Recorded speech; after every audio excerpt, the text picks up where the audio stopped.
Вземането на решение е много важен момент в нашия живот, защото определя пътят ни и това как ще живеем. По какъв начин обаче да вземате правилните решения? Най-правилното решение е това, което дойде първо при вас. Това е първата мисъл, първия вариант, който изплува в съзнанието ни. Той е пряко свързан с нашата интуиция.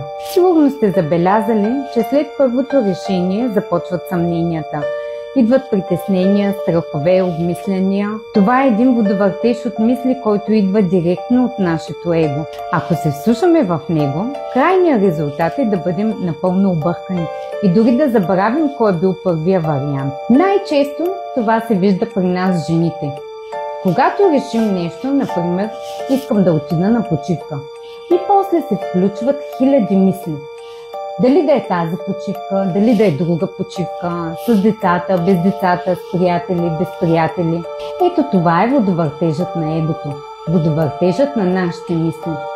Нещото, което трябва да избягваме, за да можем да вземаме правилните решения. Следващия път, когато ви се наложи да решавате, спомнете се за това видео.